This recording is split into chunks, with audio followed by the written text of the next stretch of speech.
गांव में एक बूढ़ी औरत अपने पोते बंसी के साथ रहती थी।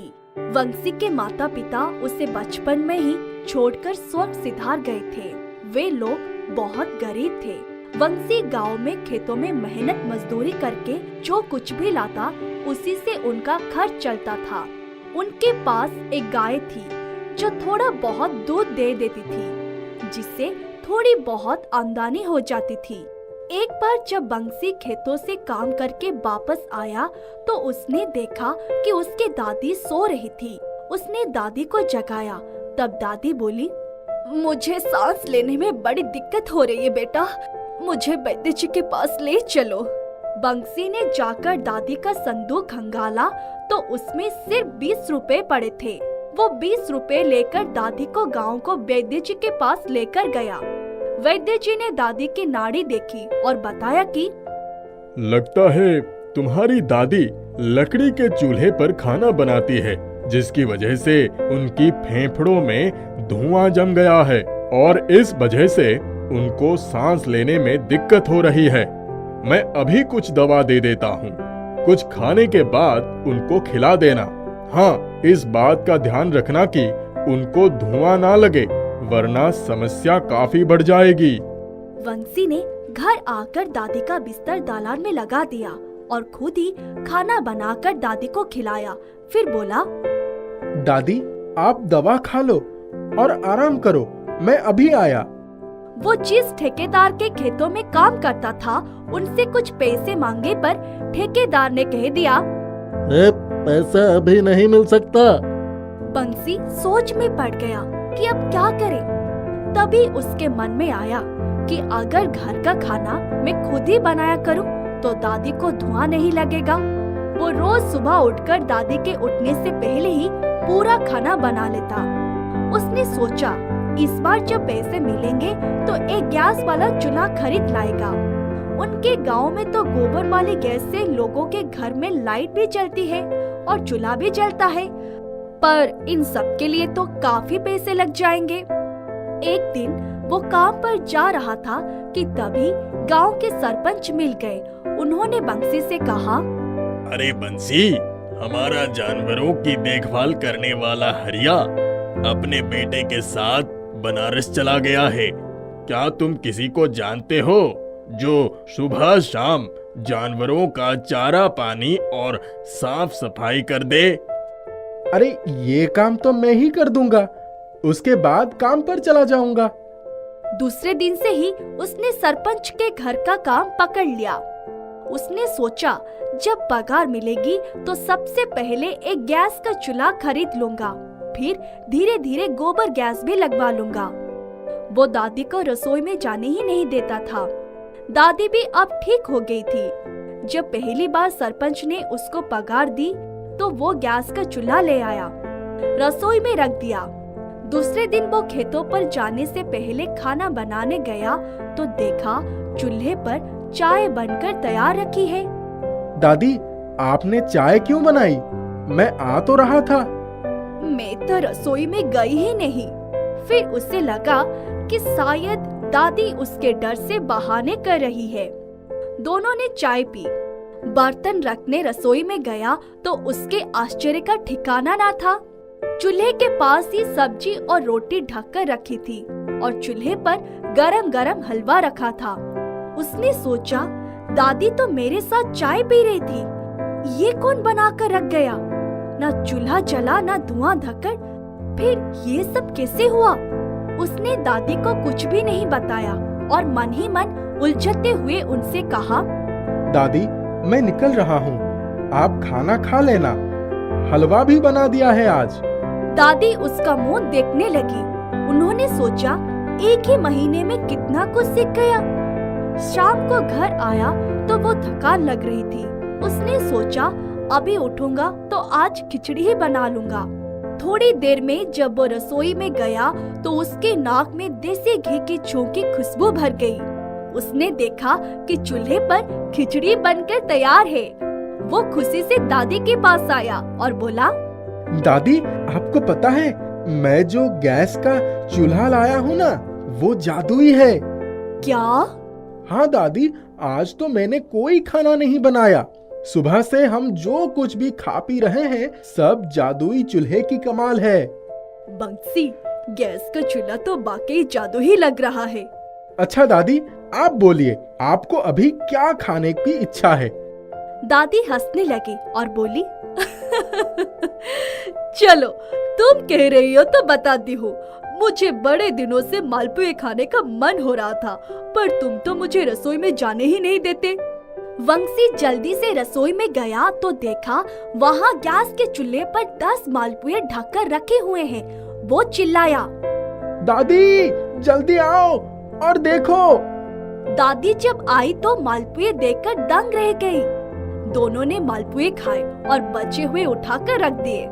रात को जब बंसी सो गया तो दादी चुपके से रसोई में गई और गैस के चूल्हे के सामने हाथ जोड़कर खड़ी हो गई। फिर बोली, हे देवता, अब जो भी है हमें सच्चाई बता दे ताकि मेरे बेटे की और हमारी उलझन दूर हो जाए।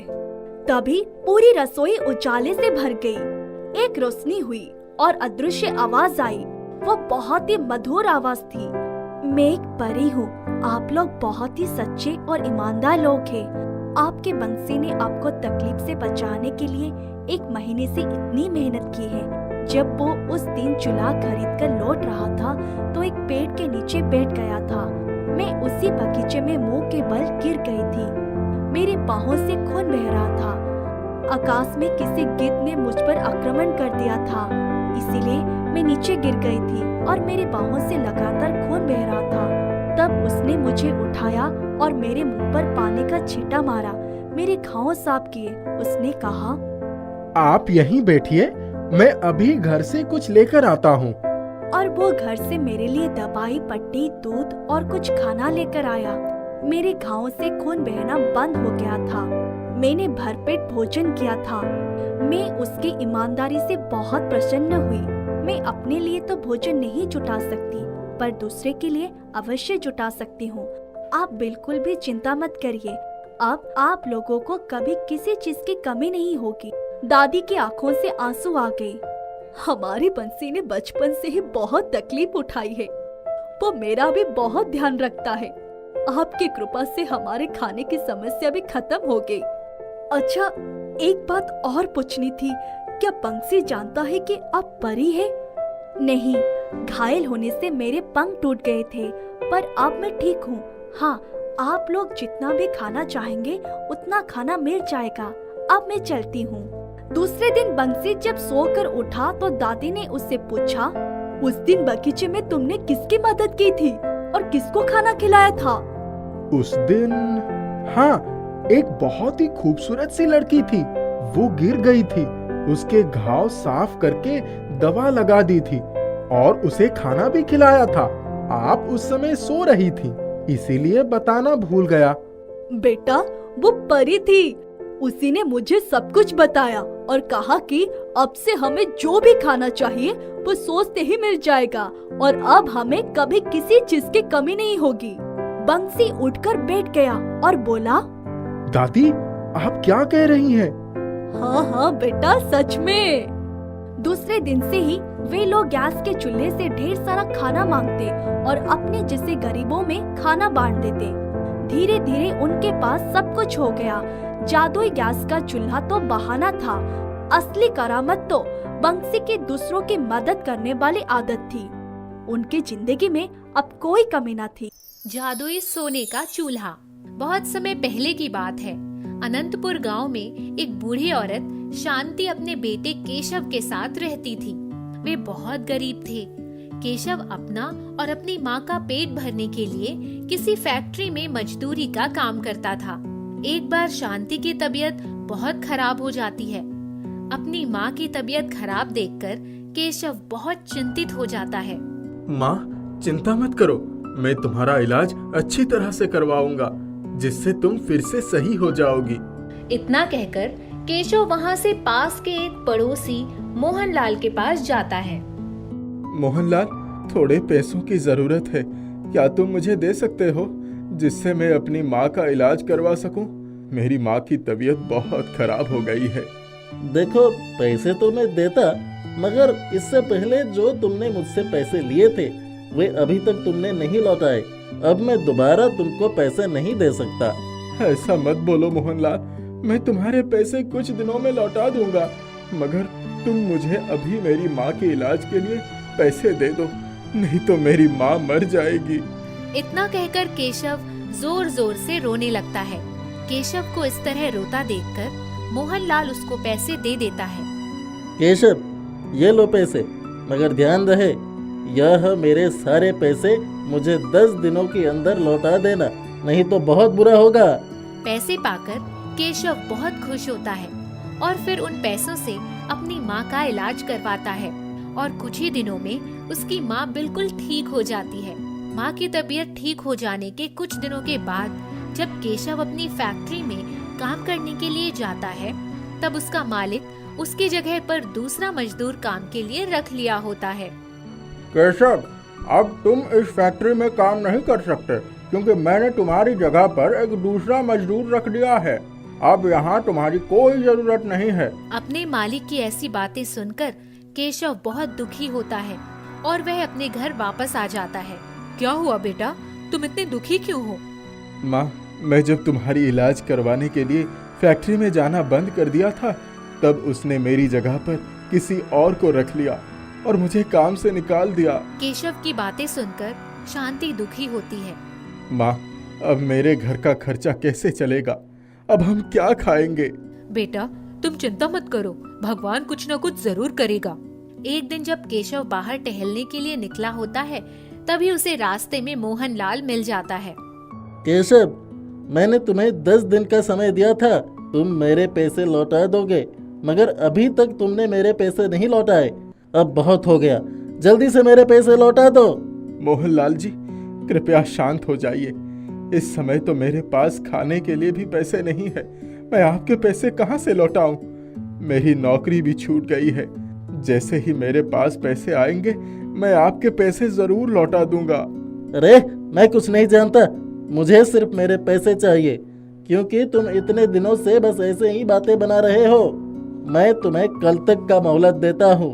अगर कल तक तुमने मेरे पैसे नहीं लौटाए तो गांव के मुखिया के पास जाऊंगा मैं और तुम्हें इस गांव से निकलवा कर रहूंगा।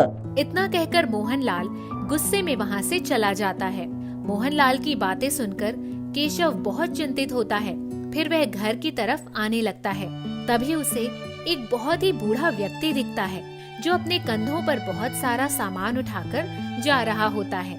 उसको देखकर केशव को उस पर बहुत दया आती है और वह उसके पास जाता है। अरे दादाजी, दीजिए, मैं आपका सामान आपके घर तक पहुंचा देता हूं, क्योंकि यह सामान तो देखने में बहुत ही भारी लग रहा है। इतना कहकर केशव उस बूढ़े व्यक्ति से उसका सामान लेकर अपने कंधे पर रख लेता है और उसके घर तक उसका सामान पहुंचा देता है। केशव की इस दयालुता से बूढ़ा व्यक्ति खुश हो जाता है। बेटा, तुमने मेरा सामान मेरे घर तक पहुंचाकर बहुत ही अच्छा काम किया है। यह लो बेटा, इस बोरे में आटा है। तुम अपने घर जाते वक्त इसे भी अपने साथ ले जाना। उस आटे को लेकर केशव अपने घर आता है और अपनी माँ के पास जाता है। माँ, ये लो, भगवान की कृपा से आज खाने के लिए हमें गेहूं का आटा मिल गया है। इससे तुम रोटियां बना देना, फिर हम आज रोटी और अचार ही खाएंगे। मगर माँ, एक बहुत ही बड़ी परेशानी है। क्या हुआ बेटा, अब कैसी परेशानी? माँ, आज मुझे मोहनलाल मिला था और वो बोल रहा था कि अगर मैंने उसके पैसे नहीं लौटाए तो वो गांव के मुखिया के पास जाकर मेरी शिकायत करेगा और मुझे इस गांव से निकलवा कर रहेगा। माँ, मैं उसके पैसे कहाँ से ला कर दूँ? इस समय तो हमारे पास खाने के लिए भी कुछ नहीं है। शांति केशव की बातें सुनकर सोच में पड़ जाती है। फिर शांति केशव के खाने के लिए उस बोरे में से आटा निकालकर चूल्हे पर रोटियां बनाने लगती है। अब मेरा बेटा उस मोहनलाल के पैसे कैसे चुकाएगा? अब तो उसकी नौकरी भी छूट गई। अगर वह मोहनलाल मुखिया के पास हमारी शिकायत करेगा तो हम क्या करेंगे? यह सोचकर चूल्हे पर रोटियां बनाते वक्त शांति के आंखों से आंसू निकलकर उस चूल्हे में गिरने लगते हैं। शांति सूखी रोटी और अचार केशव को खाने के लिए देती है खाना खाने के बाद शांति और केशव सो जाते हैं। सुबह होने पर जैसे ही शांति चूल्हे से राख हटाती है, वह देखती है कि उसका मिट्टी का चूल्हा सोने के चूल्हे में बदल गया है और उस चूल्हे के पास बहुत सारे सोने के सिक्के पड़े होते हैं। यह देखकर शांति को अपनी आंखों पर विश्वास नहीं होता।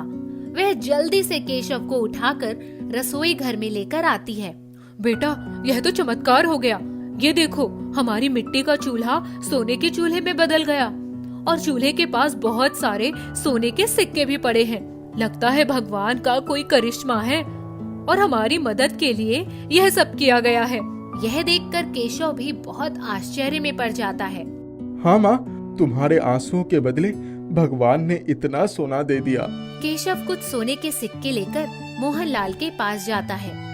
मोहनलाल, ये लो सोने के सिक्के। आपके जितने भी पैसे हमारे पास उधार पड़े थे, सबका हिसाब मैं आज चुका देता हूँ। फिर केशव मोहनलाल को उसके सारे पैसे वापस कर देता है और वह अपने घर आ जाता है। अगले दिन सुबह फिर से जादुई सोने के चूल्हे के पास बहुत सारे सोने के सिक्के पड़े रहते हैं। उन सिक्कों से केशव अपने घर के लिए बहुत सारी चीजें खरीदता है। इस तरह से हर दिन अब जादुई सोने के चूल्हे से सोने के सिक्के निकलने लगते हैं, जिससे कुछ ही दिनों में केशव के पास अच्छा सा घर, धन दौलत, गाड़ियाँ आ जाती है। वह उन पैसों से एक अच्छा सा बिजनेस शुरू कर लेता है और उसका बिजनेस भी कुछ ही दिनों में कामयाब हो जाता है, जिससे केशव की सारी गरीबी दूर हो जाती है। केशव और उसकी माँ शांति बहुत खुश होते हैं। एक दिन जब शांति चूल्हे पर खाना पका रही होती है, तब वह अपनी पुरानी बातें सोचने लगती है। एक दिन था जब मेरे पास खाने के लिए कुछ भी नहीं था और भगवान की कृपा से आज ऐसा दिन आ गया है कि हमारे पास सब कुछ है। अब हमें किसी भी चीज की कमी नहीं है। इतना सोचते सोचते शांति के आँखों से खुशी के आंसू गिरने लगते हैं। जैसे ही शांति की आंखों से खुशी के आंसू उस सोने के चूल्हे पर गिरते हैं, वह सोने का चूल्हा फिर से मिट्टी के चूल्हे में बदल जाता है। यह देखकर शांति जान जाती है कि अब उसके सोने के चूल्हे की आवश्यकता पूरी हो गई है। इसीलिए वह सोने का चूल्हा मिट्टी के चूल्हे में बदल गया, क्योंकि भगवान ने उन्हें वह सोने का चूल्हा उनकी मदद करने के लिए दिया था। इसके बाद शांति और उसका बेटा केशव खुशी खुशी आराम से रहने लगते हैं। जादुई गांव। बहुत समय पहले की बात है। कोल्हापुर नाम का एक गांव था। उस गांव में एक लड़का जिसका नाम अर्जुन था, वह अपनी माँ के साथ रहता था। अर्जुन की माँ का नाम शांति था। अर्जुन और उसकी माँ एक छोटी सी झोपड़ी में रहते थे और वे बहुत ही गरीब थे। अर्जुन के पास एक गाय थी, जिसका दूध बेचकर वह अपना और अपनी माँ का पेट भरता था। कोल्हापुर गांव का मुखिया, जिसका नाम तेज प्रताप था, वह बहुत ही घमंडी और कठोर दिल का था। वह अर्जुन के सारे जमीन पर पहले ही कब्जा कर लिया था, जिससे अब अर्जुन के पास झोपड़ी के अलावा और कुछ भी नहीं था। एक दिन अर्जुन अपनी माँ से अपने पिताजी के बारे में पूछने लगता है। माँ, जब भी मैं पिताजी के बारे में आपसे पूछता हूँ तो आप चुप क्यों हो जाती हो? आज मैं आपसे जानकर रहूंगा कि मेरे पिताजी कहाँ है। बेटा, तुम हमेशा इस बात पर क्यों अड़ जाते हो? ठीक है, अगर तुम जानना ही चाहते हो तो मैं तुम्हें बताती हूँ। जब तुम छोटे थे तो तुम्हारे पिताजी इस गांव के मुखिया तेज प्रताप से कुछ पैसे उधार लिए थे और वे उस पैसे को नहीं चुका पाए, जिससे मुखिया ने हमारी सारी जमीनों पर कब्जा कर लिया। इस बात से तुम्हारे पिताजी बहुत चिंतित होकर घर छोड़कर चले गए। गांव वाले बोलते हैं कि उन्होंने परेशान होकर आत्महत्या कर ली। मगर बेटा, तेरे पिताजी किसी मुश्किल से इतनी आसानी से हार मानने वाले नहीं थे। वह बहुत ही परिश्रमी और बहादुर इंसान थे। मुझे यकीन है कि वे अभी भी जिंदा हैं। अर्जुन माँ की बातें सुनकर बहुत दुखी हो जाता है। माँ, मैं आपसे वादा करता हूँ कि मैं अपनी जमीन उस मुखिया के पास से छुड़ा कर ही रहूंगा। इतना कहकर अर्जुन वहाँ से चला जाता है। एक दिन अर्जुन अपनी गाय को चराने जंगल जाता है। धूप बहुत तेज रहती है, जिससे अर्जुन को बहुत तेज प्यास लगती है। फिर वह पानी की तलाश में इधर उधर देखने लगता है। तभी उसकी नजर एक कुटिया पर पड़ती है। वह कुटिया के पास जाता है तो वहाँ एक साधु को देखता है। बाबा जी, मैं बहुत ही प्यासा हूँ, कृपा करके मुझे थोड़ा पानी पिला दीजिए। अवश्य बेटा, साधु पानी लाता है। यह लो बेटा। उसके बाद अर्जुन पानी पीता है और बाबा जी की कुटिया के पास थोड़ी देर विश्राम करने लगता है। बेटा, तुम परेशान क्यों दिख रहे हो? क्या मैं तुम्हारी परेशानी का वजह जान सकता हूँ? बाबा जी, मैं बहुत ही गरीब हूँ और मेरे सारे जमीन पर मेरे गांव का मुखिया तेज प्रताप ने कब्जा कर लिया है, जिससे मेरे पास अब कुछ भी नहीं है। इसीलिए मैं अपनी जमीन उस मुखिया के कब्जे से छुड़ाना चाहता हूँ, मगर मेरे पास जमीन को छुड़ाने के लिए कुछ भी रकम नहीं है। इसके लिए मैं बहुत परेशान हूँ। बेटा, यहाँ से बहुत दूर मायापुर नाम का एक जादुई गांव है, जहाँ पहुंचकर तुम अपनी सारी समस्याओं का हल निकाल सकते हो। जादुई गांव? ये कहाँ है बाबा जी?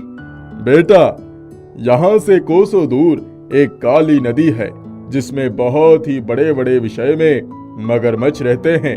नदी के उस पार वो जादुई नगर है।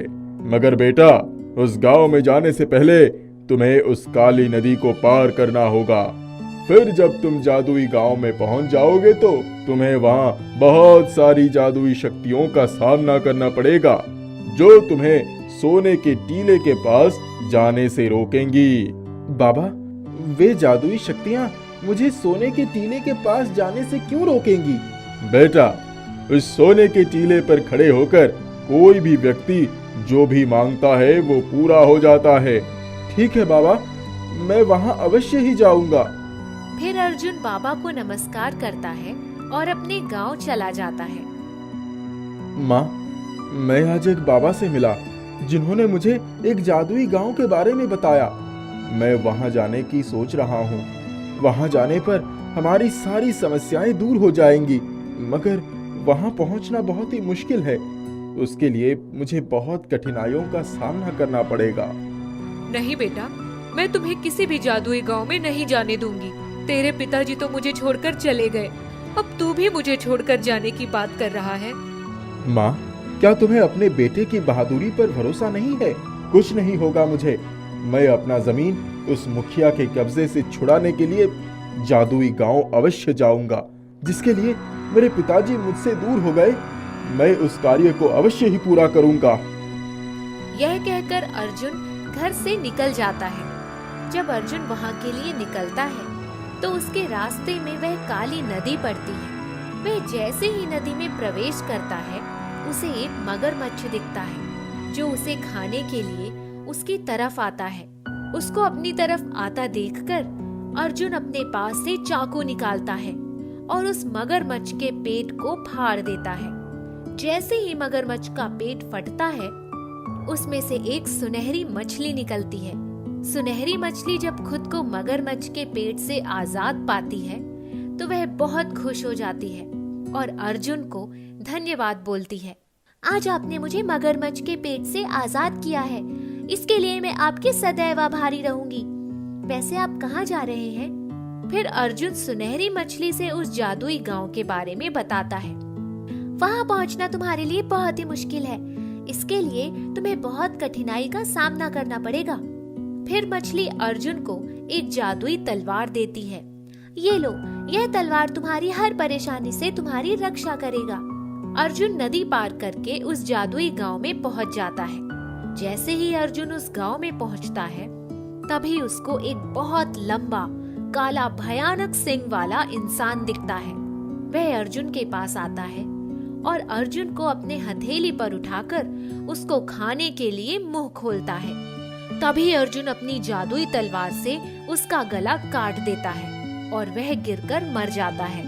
अर्जुन कुछ दूर आगे बढ़ता है तो उसे बचाओ बचाओ की आवाज सुनाई पड़ती है। जब वह आगे जाकर देखता है तो एक बुढ़ा मनुष्य पिंजरे में कैद अपनी मदद के लिए गुहार लगाता है। फिर अर्जुन उसके पास जाता है और अपनी तलवार से उस पिंजरे को काट देता है, जिससे वह मनुष्य पिंजरे से बाहर आ जाता है और मनुष्य का नाम रतन लाल रहता है। इस पिंजरे से मुझे निकालने के लिए आपका बहुत बहुत धन्यवाद बेटा।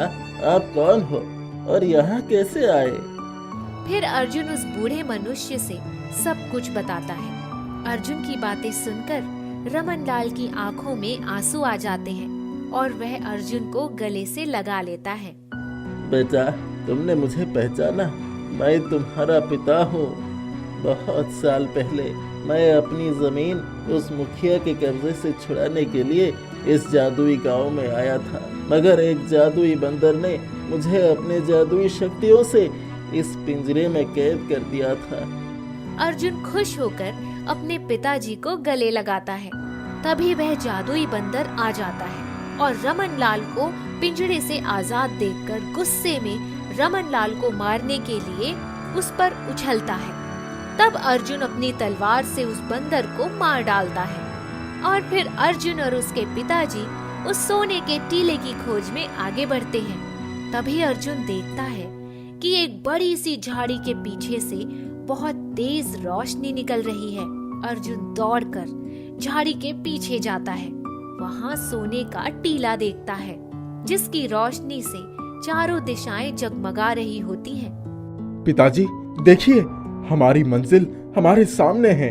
फिर अर्जुन टीले के ऊपर चढ़ जाता है और टीले से ढेर सारा धन मांगता है, जिसे लेकर अर्जुन और उसके पिताजी वापस अपने गांव कोल्हापुर पहुंच जाते हैं। फिर अपने गांव पहुंचकर उसके पिताजी अपनी जमीन मुखिया के पास से छुड़ा लेते हैं और खुशी खुशी अपने परिवार के साथ रहने लगते हैं।